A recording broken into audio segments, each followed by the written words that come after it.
আর আজকে জুমার দিন আমারে 2 রাকাত জুমার নামাজ পড়ার সুযোগ দে। ও নবীর উম্মতেরা, নবীর আশিকেরা, হুসাইনের আশিকেরা গো, এই 2 রাকাত নামাজ জুমার নামাজ ছাইরো না, আমার নবীর শাফায়াত নসিব হবে না।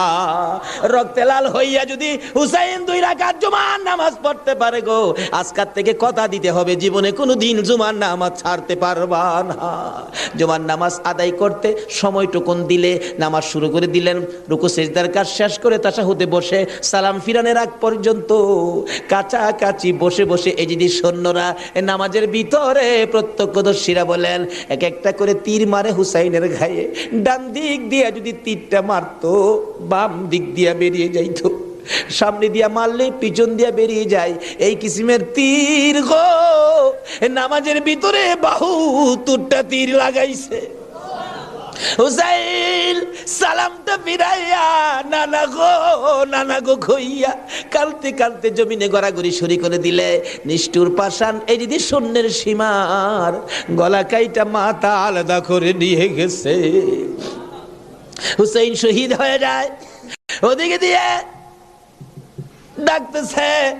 মুহররমের 10 তারিখ সন্ধ্যা যখন হয়ে গেল, উম্মে সালমা বলেন আমি মাগরিবের পর থেকে শুনতেছি নবীর রওজার চারপাশে কে যেন হাউ মাউ করে কাঁদতেছে।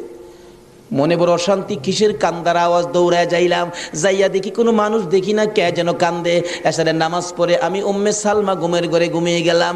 এমন সময় দেখি আল্লাহর বন্ধু কাঁদতে কাঁদতে কোত্থেকে যেন আসতেছে।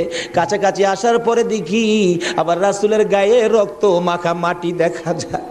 উম্মে সালমা বলেন হুজুর কেন কান্দেন রক্ত মাখা মাটি শরীরে লইয়া? আমার নবী বলেন উম্মে সালমা রে, বোতলের মাটির দিকে তাকাইয়া দেখ, বোতলের মাটির অবস্থাগুলো দেখ। উম্মে সালমা বলেন তাকাইয়া দেখি বোতলের মাটি লাল হয়ে গেছে। আবার রাসূল বলেন উম্মে সালমা রে, আমার হুসাইন কারবালায় নাই রে, কারবালায় না। উম্মে সালমা বলেন প্রশ্ন করলাম ইয়া রাসূলুল্লাহ, হুসাইন তো কারবালায় শহীদ, আপনার রওজার পাশে কাঁদলো কে জানতে চাই। আমার নবী বলেন আরে উম্মে সালমা, আমার হুসাইন যখন কারবালার জমিনে তীরের আঘাতে নানা কইয়া ডাক মারছে রে, আমি নবী রওজার থেকে বাহির হইয়া দৌড় মারছি। ওই সময় রহমতের ফেরেশতারা আমার রওজার পাশে বসে বসে কাঁদছে। আমি কারবালায় যাইয়া দেখি আমার হুসাইন